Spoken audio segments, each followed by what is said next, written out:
Hello insiders, got a news flash. Let's get right to it. On May 16th, we detected some incorrect view counts, and this had something to do with a bunch of work we're doing for the GDPR.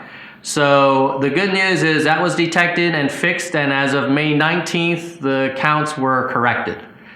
Next item, on our story in a previous news flash around us no longer keeping the original file that basically no one was using. As a reminder, the HD version of the file will always be available from YouTube Studio in the video manager, but the original file we're no longer keeping a copy of. So Retro and Indie LP said, hey, maybe you want to keep it for three more months in case you need it for AV1 or any new codecs.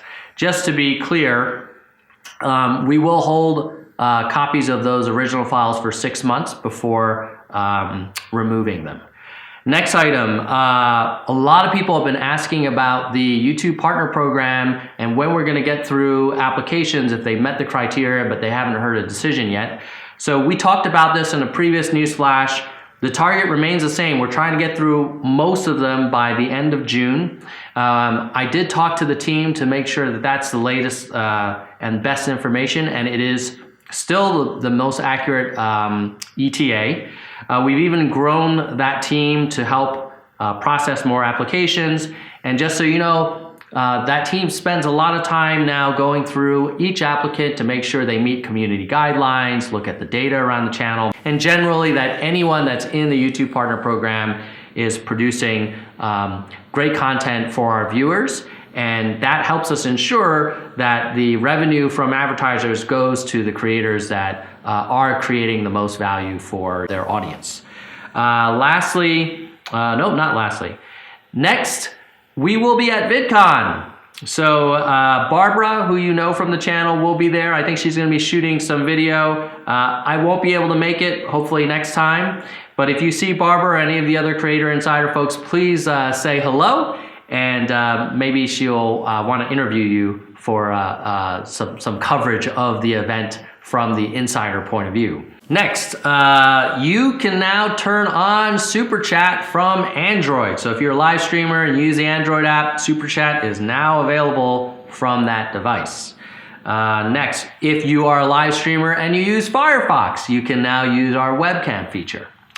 And lastly, if you are using the YouTube Studio Beta, which I really hope you are because it's the future in terms of where all the good tools will be, we will start rolling out the YouTube Studio Beta dashboard, which will include, among other things, the video at a glance report that Ethan had talked about and that we had talked about on this channel as a sneak peek, links below.